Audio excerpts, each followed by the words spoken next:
नमस्कार, Avon India में आपका स्वागत है। मैं हूं सुरेंद्र सोलिया। एक बार फिर से हम ग्राउंड जीरो पे हैं, बात कर रहे हैं कि आखिर क्या रहेगा जनता का मिजाज और 2023 में किसके सर सजेगा तिजारा का ताज। तिजारा का ताज में आज हम मौजूद हैं। ये तिजारा विधानसभा क्षेत्र का नाखनौल गांव है। नाखनौल की एक ये ढाणी कह सकते हैं, क्योंकि क्षेत्र में कुछ गांव ऐसे हैं जो लगभग ढाणियों में ज़्यादा बसते हैं। तो यहाँ पर कुछ लोग मौजूद हैं जिनसे हम बात करेंगे और वस्तु स्थिति के बारे में जानेंगे कि क्षेत्र के हालात क्या हैं। खान साहब, आइए सबसे पहले आप ही से बात करेंगे। क्या लगता है, आप मैदान छोड़कर पहले ही जा रहे हैं या? अच्छा, कोई नहीं। क्या नाम है आपका? बशीर खान जी। खान साहब, क्या कहेंगे? 4.5 साल का जो वक्त है सरकार का बीत चुका है और लगभग जितनी भी इस 4.5 साल में योजनाएं आई, आपके लिए काम कितने हुए, कितने नहीं हुए, कितने संतुष्ट हैं कि नहीं हैं? अभी तक कोई काम ना हुई। हाँ, अब हम आज़ाद को उसको चुनाएंगे जो भी। चलो, जो भी है वो आपका अपना। सुनिए हमने, लेकिन बढ़िया आदमी सब जो कह रहे हैं उसकी सब बढ़िया आदमी है कि उसको टिकट मिलना चाहिए, उसी को वोट देंगे। देखिए, जो मताधिकार है आपका वो एक संवैधानिक अधिकार है। आप चाहे जिसको नहीं जिसको चुने, लेकिन सबसे पहली बात होती है जो एक संवैधानिक तरीके से चुनी हुई सरकार, जो राजस्थान सरकार थी, जो कांग्रेस की सरकार थी, 4.5 साल में अशोक गहलोत जी कहते हैं कि आप मांगते मांगते थक जाओगे, मैं देते देते नहीं थकूंगा। तो आपने जो भी कुछ आपकी मांगे थी, क्या कोई आपकी मांगे पूरी हुई या आपके कुछ योजनाएं काम आई? नहीं, वैसे तो ठीक है, अशोक गहलोत तो बढ़िया आदमी है, लेकिन फिर भी उसी का तो टिकट तो वही देगा ना उनको, कांग्रेस को या अपना शहजाद को, उसी को देंगे, कांग्रेस को जी। हाँ, कांग्रेस फिर भी ठीक है हमारे लिए। बिल्कुल। तो लगभग क्षेत्र में बात करें, 4.5 साल का वक्त बीत चुका है। पक्ष विपक्ष कितने भी आरोप लगाए, लोगों में कहीं ना कहीं कांग्रेस की छवि है और कांग्रेस की जो योजना है, जन कल्याणकारी जो नीतियां हैं, उनको लेकर लोगों में कहीं ना कहीं भरोसा है। खान साहब, आपका क्या नाम है? और लगभग हम बात करें, मोहम्मद दाऊद है। दाऊद साहब, बात करें 4.5 साल का, तो 4.5 साल में कितने ऐसे काम हैं जो आपको सरकार की योजनाओं को से आमने सामने होने का मौका मिला और आप कितने संतुष्ट? देखिए, ये तो हकीकत है कि अशोक गहलोत जी ने जो योजनाएं बनाई थी ठीक बनाई हैं, लेकिन योजनाएं डायरेक्ट तो किसी के पास पहुंचती नहीं है, पहुंचेंगी तो किसी के ज़रिए से ही। हमारा जो विधायक है उसने हमारे पास तो कोई योजना पहुंचाई नहीं। अगर जिसको पहुंचाई होगी तो पहुंचाई होगी। हर आदमी तो उससे खुश नहीं है और हर आदमी उससे नाराज़ भी नहीं है। हर प्रोग्राम में लगभग हम एक बात कहते आ रहे हैं कि जितनी भी जन कल्याणकारी योजनाएं जो आपके लिए या आम खास के लिए जो तैयार की जाती हैं, सरकार के स्तर पर जो भी योजनाएं तैयार की जाती हैं, जब तक वो धरातल पर नहीं दिखती और लोगों में उनकी जानकारी नहीं है, तो वो जन कल्याणकारी योजनाएं जनता के हित में साबित नहीं हो सकती। जो खान साहब, दाऊद साहब ने जो एक बात कही कि बेशक गहलोत साहब ने जितनी भी योजनाएं बनाई, अगर वो स्थानीय जनप्रतिनिधि या स्थानीय जो कामगार है, कर्मचारी हैं, जिनके जिम्मे उनका विस्तार या उनका जो प्रचार था, वो अगर पूरे तरीके से आम जनता तक नहीं पहुंच पाया, तो वो योजनाएं कहीं ना कहीं दम तोड़ती हुई नजर आती है। खान साहब, आपने बहुत मुद्दे की बात कही है, इसके पीछे आप कारण क्या मानते हैं? जो लोकल विधायक है उनकी उदासीनता या आपका क्षेत्र में, क्योंकि एक मिनट, हमारा जो क्षेत्र रहता है वो मेवात का क्षेत्र रहता है, जहां थोड़ा सा जागरूकता की भी कमी है, शिक्षा की भी कमी है, तो क्या कहेंगे आप, इसमें मुख्य जिम्मेदार किनको मानते हैं? शिक्षा तो देखिए मेन चीज़ है ही है, इसके बिना तो कोई चारा है ही नहीं। दूसरी बात ये है कि जैसे हमारे इलाकाई जो विधायक हैं, अब वो जिन चेहरों को जानते हैं वहाँ तक तो हो सकता है उन्होंने कोई योजनाएं पहुँचाई हों, जिनको वो नहीं जानते तो वो नहीं पहुँची। तो हमारे हिसाब से तो जब वो पहुँची नहीं हमारे लिए, तो योजना कुछ भी नहीं है। अगर वो हम तक भी पहुँचती और पूरे जो इलाके के जितने वोटर्स हैं या जितने रहने वाले हैं, अगर उन तक वो पहुँचती तो शायद हम समझते हैं कि भाई योजना का कोई लाभ हमको मिला है। दूसरी बात ये है कि आइंदा अगर जब कोई इलेक्शन होता है तो उसमें ये देखा जाएगा, चूँकि पब्लिक के अंदर भी जागरूकता आ गई है, और ये देखेंगे कि कौन सा चेहरा ऐसा है जो काम आ सके इन फ्यूचर और उससे हमें कुछ लाभ पहुँचे। तो इंशाल्लाह हमारा तो इरादा ये है कि हम उसी को चुनेंगे और उसी के लिए वोट भी देंगे। बिल्कुल, ये बहुत अच्छी बात है, ये बहुत अच्छी बात है खान साहब ने जो बात कही। अक्सर इस क्षेत्र को उदासीनता का शिकार देखा गया है, क्योंकि लोग मानते थे कि यहाँ पर शिक्षा की कमी है। तो आज यहाँ पर अगर व्यक्ति विशेष की बात की जाती है, यहाँ पर अपनी ज़रूरतों की बात की जाती है और अगर यहाँ चेहरे की बात की जाती है तो ये आप अपने जहन से अक्सर बात निकाल दें, खासकर बात निकाल दें कि अब आप मेवात को ठग सकेंगे, क्योंकि अब ठगने की ज़रूरत नहीं पड़ेगी, क्योंकि मेवात का जो युवा है, मेवात के जो आवाम है, वो जागरूक हो चुकी है और अब वो अपना हक और अधिकार मांगना भी जान चुकी है। और वो कैसे मांगा जाएगा? मताधिकार के ज़रिए। खान साहब, आपने एक और बात कही कि यहाँ पर शिक्षा की बात है, यहाँ पर आम ज़रूरतों की बात है, मूलभूत सुविधाएं जो आम आदमी की ज़रूरत होती है, बिजली, पानी, रास्ते, सड़क, आपके पास मुकम्मल है? नहीं, कुछ नहीं हमारे पास। वो कैसे, कहाँ कमियां रही? ये हमारी ढाणी लगभग 100 साल से आबाद है। हमारे बाप दादा यहीं पे आए थे। गांव तो हमारा वहाँ पहाड़ के वाल में है, लेकिन हमसे पहले, हमारे बाप से भी पहले हमारे जो ग्रैंडफादर थे वो आके यहाँ बस गए थे। तो लगभग उस पीरियड को 100 साल हो गए। हमें आज तक तो रास्ता ही मुहैया नहीं हुआ, जबकि कानून ये है कि हर एक ढाणी के लिए रास्ता बनेगा राजस्थान गवर्नमेंट की तरफ से। हमारे लिए उसके लिए कोई सुविधा नहीं है आज तक। रही बात ये कि लाइट पानी की, लाइट पानी भी हमारे यहाँ उस हिसाब से नहीं आया। एक योजना चला रखी है उन्होंने सेल्फ के हिसाब से हमने टंकियाँ अपनी ख़रीद करके लगवाई हैं, और कोई ऐसी फैसिलिटी नहीं है। दूसरी बात, अब के पानी की जो चली है तो पानी के वो पाइप तो बिछ गए हैं। अब देखो उस पर अमल कब होता है, खाली पाइप बिछे, पानी कब आता है, कैसे आता है। तो कोई दौड़ धूप करने वाला होगा तो आ जाएगा। उन पाइपों में पानी नहीं है? अभी कुछ नहीं आया, खाली पाइप बिछ गई हैं। खेतों में खुद करके सब जगह घरों में लगा तो दिए हैं कनेक्शन, बाकी उसमें भी पानी की सप्लाई नहीं है। अमृत जल योजना के तहत ये जो लाइनें बिछाई गई थी, जहाँ तक मेरी जानकारी है कि इस गांव में जो वो लाइनें बिछाई गई है, किस योजना के तहत बिछाई गई, लेकिन हमारा अंदाज़ा है, क्योंकि अभी वहाँ तक पहुँचे नहीं है तो इसलिए आकलन नहीं किया जा सकता है।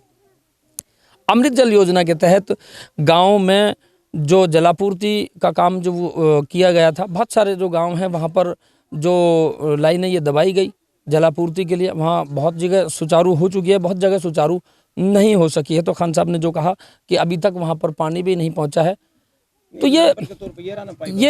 ये बड़ा चिंता का विषय है कि अभी खान साहब बता रहे हैं कि एक पानी का नल यहाँ पर पड़ा हुआ है, लेकिन उसमें पानी नहीं है, क्योंकि पानी का नल जरूर है, तो अगर उसमें पानी नहीं है तो वो किसी काम का नहीं है। सिर्फ बच्चे खेल सकते हैं, आपने देखा वो खिलौना बनकर रह गया। तो कहीं ना कहीं जब बच्चे खेलते हैं उन योजनाओं के साथ, अगर एक तरीके से खिलौना बन के रह जाता, बच्चे खेलते हैं, तो कहीं ना कहीं अपने आप में कहा जा सकता है कि वो योजना कम, मखौल ज़्यादा बनकर नज़र आता है। एक युवा भाई हमारे साथ मौजूद है। खान साहब, कोई नहीं, आप भी बोल सकते हैं, अपनी बात रख सकते हैं, कोई बात नहीं, भाई साहब से बात कर लेंगे। खान साहब, क्या नाम है आपका? नाम बताएं। खान साहब, आप युवा हैं और आप ऐसे क्षेत्र से आते हैं जिसको अब तक, अगर मैं यूँ कहूँ तो शायद कोई अतिशयोक्ति नहीं होगी, कि जो जनप्रतिनिधि थे उन्होंने ये कहकर ठगा कि यहाँ पर जागरूकता की कमी है, अज्ञानता है और ये लोग अनपढ़ हैं। तो आप युवा हैं, इन बातों का, इन शब्दों का क्या जवाब है? देखिए, हम वोट देंगे इमरान को, कि जो नेता बन चुके हैं उन लोगों ने भी कुछ नहीं कराया अभी तक, और ये नेता भी नहीं बनाया फिर भी सबकी देखभाल करता है, अच्छा काम करता है, बढ़िया काम करता है। तो इसलिए हमारा कहना यह है कि ऐसा ही नेता हमारा हो, इमरान जैसा नेता। आपको लगता है कि जैसे और लोगों को मौका दिया गया, ऐसा इमरान खान को मौका दिया जाना चाहिए? बिल्कुल दिया चाहिए जी। क्या उम्मीदें हैं आपकी? उम्मीद कुछ नहीं, बस यही उम्मीदें हैं कि इसको एमएलए बनाया जाए और बढ़िया अच्छे काम कराया जाए। बस यहाँ पर बात करें तो एक खासकर बात आती है कि एक मौका दिया जाना चाहिए, लेकिन एक सवाल और भी उठता है कि जब भी आपके बीच में जो लोग आएंगे, जब वोट मांगने के लिए लोग आएंगे, तो ये कहा जाता है कि एक मौका दिया जाना चाहिए।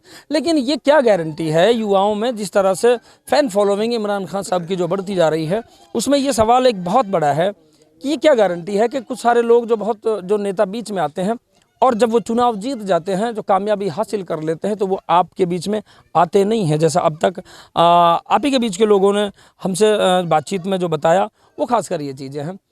ये क्या गारंटी है कि जैसे पहले आपसे वादा करने के बाद बहुत सारे लोग आपके बीच में नहीं आ पाए, क्या जीतने के बाद इमरान खान साहब आपके बीच में रुकेंगे? जी वो अभी तक तो नेता है नहीं, फिर भी वो सारे काम कर रहे हैं। देखते हैं नेता बन के, देखिए हमारा काम है वोट देने का, ठीक है। फिर भी देखते हैं अगर वो कुछ करते हैं या नहीं करते हैं, एक मौका उसके लिए भी दिया जाए। बाकी मेरी जो बस्ती है, जैसा कि अभी हमारे ताऊ ने बताया कि बहुत दिन से रास्ता नहीं है। अभी देखिए मेरी बस्ती में अगर शादी होने लग जाए तो वहाँ से हमको पैदल आना पड़ता है जी। यहाँ से दूल्हा पैदल जाएगा, वहाँ से जाकर बैठेगा। तो एक तो ये है कि मेरी ढानी कॉलोनी के लिए रास्ता हो जाएगा। बाकी देखते हैं, अभी तक तो किसी ने भी कुछ कदम उठाया नहीं है। बाकी जैसे कि इमरान भाई हैं, ये वगैरह मिला के भी काम करा रहे हैं, तो एक मौका इसके लिए भी दिया जाए। खान साहब ने जो बात कही, जीवन में दो चीज़ें ऐसी आती है कि जब आदमी ये चाहता है कि वो घर से चले और घर से उतरे, दो चीज़ें ऐसी आती है। जैसा खान साहब ने बताया कि दूल्हा अगर घर से यहाँ से पैदल चलकर और करीब 200-400 मीटर दूर जाकर अपनी गाड़ी में बैठता है तो कहीं ना कहीं दूल्हे को सोचने की बात, ये विचार करने की बात जहन में आती है कि आप तो चले जाओगे, लेकिन दुल्हन जब वापस आएगी घर पे तो वो वहाँ से उतर कर 200-400 मीटर चल कर के आएगी। तो बड़ी शर्म की बात है कि घर तक पहुँचने के लिए रास्ता भी नहीं है। और अगर कोई मौत जहमत जब अगर हो जाती है, मौत जहमत अगर जब हो जाती है तो कम से कम जो पेशेंट होता है, जो मरीज होता है, उसको हॉस्पिटल तक ले जाने के लिए अगर एक पूरे तरीके से मुकामी रास्ता भी ना हो तो बड़ा सोचने का विचार है। एक खान साहब हमारे साथ मौजूद हैं जो दृष्टिहीन हैं, बात करने का प्रयास करेंगे। बाबा, क्या नाम है आपका? मेरा नाम तो हारून है जी। हारून जी, आप कितने दिनों से देख नहीं पाते हैं? भाई मुझे तो घने दिन हो गया, कम से कम एक 10-15 साल हो गए। तो आपकी आंखें मतलब स्टार्ट से ही नहीं है, जन्म से ही नहीं है या बीच में चली गई? बीच में गई। तो जब आपने कभी चेकअप कराया होगा, डॉक्टर को दिखाया, तो क्या कारण बताया कि क्यों आपकी आंखें चली गई? भाई खून और पानी उतरो आँखों में। तो कोई बीमारी थी या कोई घटना दुर्घटना? कुछ बीमारी ना, अब थोड़ी खत्म ही हो जाती, बीमारी होती थी। हम बस ये तो सुरमा लगाए हुआ सो रिएक्शन करो, बस खून और पानी उतर आया। तो कभी आपने चिकित्सकों को कभी दिखाया? हाँ दिखायो। क्या बताया डॉक्टर ने? नो कहे जी आपको खून और पानी उतर आया। अब नो बोला कि तेरी आँखों को पर्दो खराब है, अब आँख बड़ी ना बड़साना, ऐसे बताइए। आपसे ज्यादा बेहतर कोई नहीं जान सकता। अगर आपको उस समय सरकार की तरफ से कोई ऐसी योजना मिल गई होती जो आपकी आंखें सही हो गई होती, आपकी आंखें आ गई होती, आप दुनिया को देख पाते और सरकार खर्चा देती, ये योजना सुनने में कैसी लगती है? अरे भाई कोई बिना दिए को मतलब निकल जाए, कोई नो ना कहे कहाँ नो बोते दिन तो होगा हमारे थोड़ा आगा, कोई नो भी ना कहे। जब सरपंच ना गाठती कहाँ लो गाठंगा हमने, MLR MP भाई कोई ना बताइए। ये वो थकी हारी बातें हैं, थकी हारी आवाज़ है जो उम्मीदें जहाँ दम तोड़ देती है तो वहाँ सिर्फ यही बातें आती है। ये एक ऐसी जीती जागती तस्वीर है इन बुजुर्ग के रूप में कि जैसा चिरंजीवी योजना आज सरकार ने चलाई हुई है, अगर उस समय भी कहीं चिरंजीवी जैसी योजना होती तो शायद आज ये दृष्टिहीन नहीं बैठे होते और इस पूरे संसार को, इस दुनिया को, इस सुंदर दुनिया को अपने पोते पोतियों या अपने बढ़ते पूरे परिवार को आंखों से देख सकते थे। आज सिर्फ महसूस कर सकते हैं। आज 25 लाख रुपए की योजना राजस्थान सरकार ने चलाई हुई है। अगर आपको कोई भी बीमारी होती है तो आपको उपचार मिलेगा और सरकार पैसा देगी। अगर आपके ज़माने में भी ऐसा हुआ होता तो आज आप देख रहे होते। ये सोचकर कैसा लगता है? बस लगे तो बहुत बढ़िया, पर अब कहा करो जाए ना बता कोई ना है काई कोई हम बस दुनिया में बस एक अल्लाह ही है भाई जो पार पट गए वो, कोई ना है काई को। हमने बहुत तेरी बोट गए लेनो ही ना कहाँ रहो, जब तो चाय भी पियावा और भाई वैसे भी खुआवा, फिर तो नो भी ना कहाँ जा रहा काम और ना दे कर कहे नहीं। हमने तो खूब देख लिया भाई। कभी हालात भी पूछने आते हैं? हाँ बहुत बूझा, कोई ना बूझे भाई या और देख लेंगे तेरे इब्रान है या कि तो घड़ाई दिन से चर्चा चल रही है मौका तो बाप के याद दे देंगे वोट कहा हो रहा है। चर्चा में क्या कहा जाता है, किस तरह की चर्चा चल रही है? भाई या कि इनू चल रही है कि यार बढ़िया आदमी है, बहुत बेहतरीन आदमी है, वहाँ के पीछे तिजारे भी ने कुछ दान पुण्य करो है, बहुत बेहतरीन आदमी। हम तो यही सुन रहा हूँ कि तक देखो है ना आखिर सुबह बात। तो क्या अब उम्मीदें हैं? कहीं आपको लगता है कि आपकी आंखें अगर नहीं आई तो कम से कम इससे आगे जो बुजुर्ग हैं, जो और कुछ ज़रूरतमंद है, उनकी आंखें कम से कम ना जाए? ऐसे अगर आदमी हो तो क्या कहेंगे ऐसे प्रत्याशी को अगर आप विजयी बनाए तो? भाई अच्छी बात है, तो बहुत बेहतरीन बात है, जो कुछ करेगा तो बढ़िया बात है भाई। फिर आगे लो अपना आज्ञात भी फिर भी बनाएगा अपना आगा है। और जब ये एक बारी जीत कह रही दोबारा कौन आएगा आपकी? तो ये वो बातें होती है जो कहीं ना कहीं जो अनुभव है वो बोलता है, और अनुभव के कारण ये सब चीज़ें आती है। खान साहब ने कहा कि सब लोग सिर्फ अपनी मतलब की बातें करते हैं, इनका दर्द सिर्फ यही जानते हैं, ये दुनिया को देख नहीं सकते। ऐसी योजना जैसी चिरंजीवी योजना आज चलाई जा रही है, अगर इनके ज़माने में वो चिरंजीवी जैसी योजना जो एक अगर पूरी दुनिया में रोल मॉडल के रूप में अगर लागू की जाए तो शायद कोई अतिशोक्ति नहीं होनी चाहिए, और ऐसे बुजुर्ग दृष्टिहीन नहीं हो सकते। प्रयास ये रहेगा कि एक बार फिर से कुछ लोगों के बीच में और जाएंगे और जो ज़रूरतें हैं लोगों की उसके संदर्भ में हम बात करेंगे। ये नाखनोल गांव का एक छोटा सा क्षेत्र है, यहाँ पर इतनी चीज़ें निकल कर के आई है कि कहीं ना कहीं जो उम्मीदें हैं वो दम तोड़ती हुई नज़र आती है।